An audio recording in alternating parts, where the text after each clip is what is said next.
High friends, welcome back to my channel. আশা করছি তোমরা সকলে খুব ভালো আছো, আর আমিও ভালোই আছি। আজকে আমি এসেছি রাজপুর বিপত্তানি বাড়িতে, তাই ভাবলাম তোমাদের সাথে একটু শেয়ার করে নিই। তো চলো বন্ধুরা, ভিডিওটা প্রথম থেকে শেষ অবধি দেখতে থাকো, আর ভালো লাগলে অবশ্যই একটা লাইক আর কমেন্ট করে জানাবে। সকালবেলা পুজো হয়, কিন্তু আমরা সকালবেলা আসিনি, আমরা এসেছি বিকেলবেলা। আর এই দেখো বন্ধুরা, এখানে বাস দিয়ে বিশাল বড় একটা প্যান্ডেল হচ্ছে। কি হচ্ছে সেটা আমি তো জানি না, সেটা জানার জন্য জিজ্ঞাসা করলাম। আচ্ছা, এখানে কি হবে? বিপত্তারিণী আছে। আজ মানে কোনো অনুষ্ঠান হবে? বিপত্তারিণী বার আছে। ও আচ্ছা। সামনেই বিপত্তানি ব্রত চলে এসেছে, তো সেই উপলক্ষে এখন থাকতেই প্যান্ডেল টাঙানোর ব্যবস্থা চলছে। বাইরে জুতো রাখার ব্যবস্থা আছে, তো সেখানেই জুতো রেখে হাত ধুয়ে আমরা মন্দির ভেতর প্রবেশ করলাম।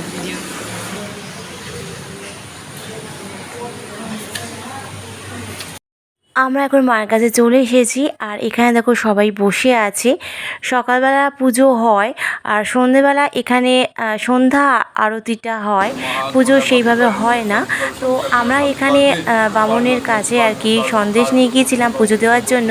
সেই সন্দেশটাই ওনারা আর কি পুজো দিয়ে দিল। সেই সন্দেশটা দিয়ে দুধ থেকে আর কি পুজো দিয়ে দিল ওনারা। আর এখানে এখন সন্ধ্যা আরতি হবে, সেই ব্যবস্থাই চলছে। আর কিছুক্ষণের মধ্যেই সন্ধ্যা আরতি শুরু হয়ে যাবে। সন্ধ্যা আরতিটা দেখার ইচ্ছা ছিল, কিন্তু দেখতে পারবো না, কারণ ছেলের পড়া আছে। সন্ধ্যা আরতি দেখতে গেলে অনেকটাই দেরি হয়ে যাবে। আর কিছুক্ষণের মধ্যেই সন্ধ্যা আরতি শুরু হয়ে যাবে। আর এখানে দেখো বন্ধুরা, মন্দিরের যে প্রতিষ্ঠাকর্তা বাবা দুলাল এবং তার স্ত্রীর ছবি এখানে আছে, এবং তার পাশে বজরংবলীজির মূর্তি। এবার চলো পুরো মন্দিরটা তোমাদের ঘুরিয়ে ঘুরিয়ে দেখাই। আচ্ছা,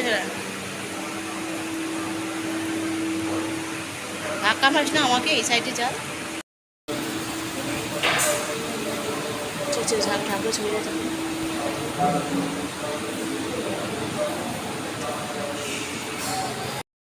এবার দেখো সন্ধ্যা আরতি শুরু হয়ে গেছে।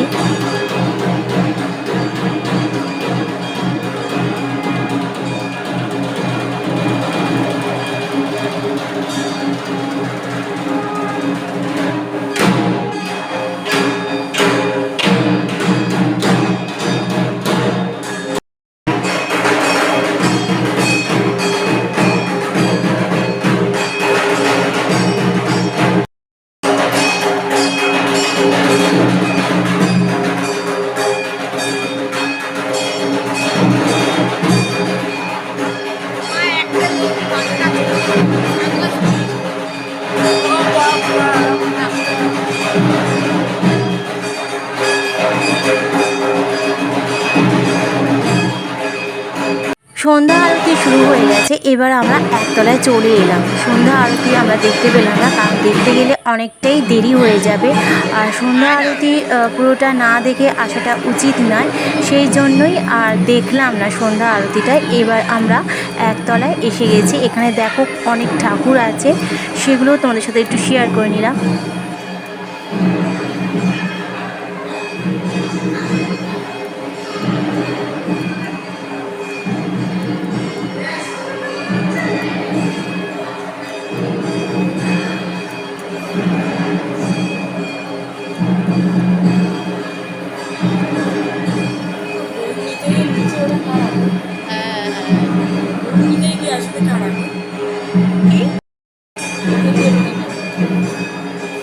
ওদিকে যাস।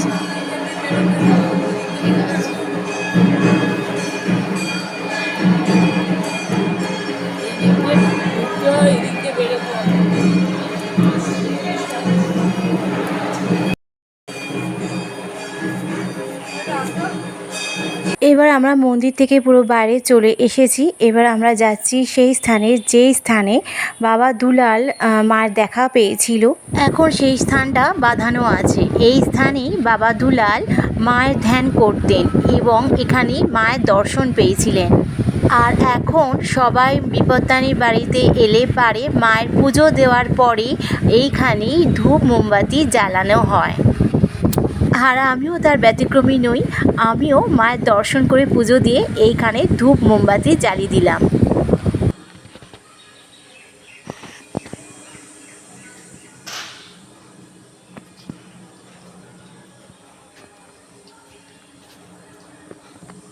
আর এখন আমার ধূপ মোমবাতি জ্বালানো হয়ে গেছে। ধূপ মোমবাতি জ্বালানোর পরে আমি এখানে কিছুক্ষণ দাঁড়িয়েছিলাম, কারণ এই জায়গাটা খুব ভালো লাগছিল আর কি ঠান্ডা জায়গাটা, আর চারিদিকে গাছ গাছড়ায় ভর্তি। আমার তো ভীষণ ভালো লাগছিল, তাই দাঁড়িয়ে দাঁড়িয়ে আমি কিছুক্ষণ সেই মজাটা উপভোগ করলাম। আর এখানে দাঁড়িয়ে অনেকেই সেলফি তোলে, তো আমিও বেশ কিছুটা সেলফি তুলে নিয়েছিলাম। এখানে চারিদিকে শুধু গাছ গাছ আর গাছ। তো এই জায়গাটায় এলে পরে একটা শান্তি অনুভব করি। হ্যাঁ, ঠাকুর আছে এই জায়গাটাতে, সেটা বোঝা যায়। কি সুন্দর একটা ঠান্ডা শান্ত পরিবেশ এখানে বিরাজমান। আর এই দেখো পাশেই একটা পুকুর আছে, এই পুকুরে কিন্তু বেশ ভালোই মাছ আছে। তো যখনই আসি এখানে ততবারই সেই মাছগুলো দর্শন পাই আমি।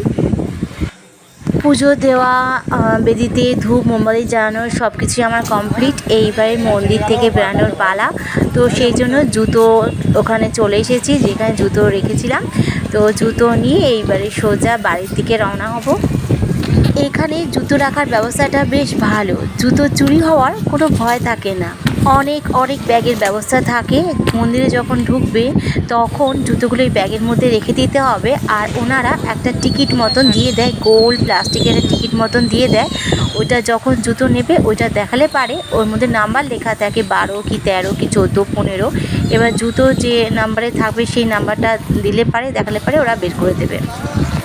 মন্দির থেকে বেরিয়ে সোজা সিঙ্গারা কচুরির দোকানে। তো এখানকার সিঙ্গারাটা বেশ ভালো লাগে। এই সিঙ্গারার সাথে একটা চাটনি দেয়, তেঁতুলের চাটনি, সেটা বেশ ভালো লাগে খেতে। আর কচুরিটাও বেশ ভালো লাগে। তো আজকের মতন এই পর্যন্তই, আবার অন্য কোনো একটা নতুন ভিডিও নিয়ে হাজির হয়ে যাব। আজকের মতন টাটা, তোমরা সবাই ভালো থেকো, সুস্থ থেকো।